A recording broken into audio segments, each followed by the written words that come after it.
आज पोरांना डब्यात देण्यासाठी काय बनवतं? मी आज बनवलेली मुगाची ढोसे. त्या अगोदर मी आदल्या दिवशी ना मूग भिजू घातलेले आणि भाजीला भरपूर होतं.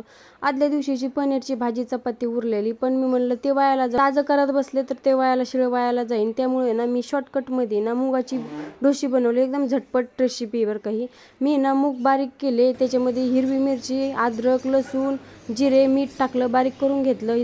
चवीनुसार मीठ टाकलं. नंतर ना छान असं मिक्स करून घेतलं आणि ती फाटू नये म्हणजे खराब होऊ नये म्हणून त्याच्यामध्ये गव्हाचं पीठ टाकलं. त्याने ना चांगली कुरकुरीत छान असे ढोसे होते आणि असं फाटत बी नाहीये, कारण की मूग ना लगेच पातळ होते आणि ते फाटल्या जातं.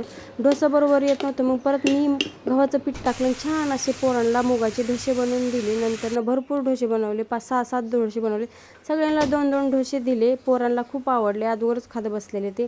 नंतर ना ढोसे वगैरे झाले आणि छान असल्यानंतर माझ्यासाठी करपून घेतलेला डोसा बनवून घेतला. हे बघा, सगळा राडा पोरांनी करून ठेवलेला. एवढा सगळा राडा बघून मला एवढा कंटाळ येतो ना. सकाळी जायची त्यांची गडबड, स्वयंपाकाची गडबड, एवढे सगळे कामं असताना.